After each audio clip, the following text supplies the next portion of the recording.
बोकड आम्ही आणलेला 3 महिन्यात होतो. बच्चा आणला ते आम्ही दिला आता त्याला 3 वर्ष झाली. पुढच्या महिन्यात 3 वर्ष आणि मुंबईत असं आम्ही कुर्बानी वगैरे लागते कारण मुंबईत फिरायचं तेव्हा आम्हाला शोसाठी चांगला दिसतो ते आम्ही त्याला घेऊन पाळायचं. बरोबर ह्याचे वाण जात जसं बिकल जसं कोटा असं असतं. चायना झिंग झिंग म्हणजे असं देशात असे किती ठिकाणी असे हे आम्ही मला वाटतं सांगली जिल्ह्यामध्ये आम्हीच पाहिजे. मुंबईत वगैरे भरपूर आहे. मुंबईत आहे तर आम्ही आम्हाला दिसला चांगला म्हणून पाळायचं. नाव काय आणि नाव सुलतान ठेवलं ऐकतं हो ऐकते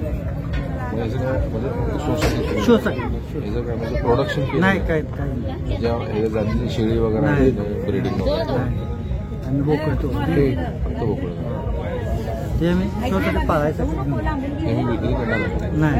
मग आता समजा हे बोकड बाजारात विक्रीला ठेवलं तर ह्याची साधारणतः किती किंमत येईल? ती कसं आम्ही अजून विक्री केली नाही आम्ही शोसाठी पाळायचं ठेवलं. हे अंदाजे कितीला जाईल? 5-6 तर आम्ही त्याला कसं 3 वर्ष पुढच्या महिन्यात 3 वर्षाचं आणि त्याला शोसाठी पाळायचं ठेवलं.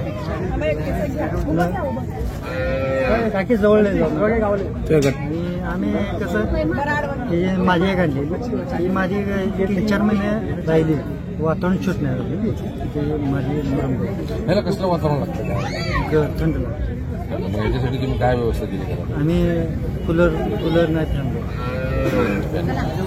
कोणकोणत्या जातीचे तुमच्याकडे असे शोसाठी? नाही एकच बिटल वगैरे बिट्टल होते ते आम्ही सगळे इकडून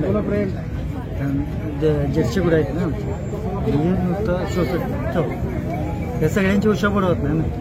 मला कोण बघ क्रॉस ब्रीडिंग वगैरे केलं नाही.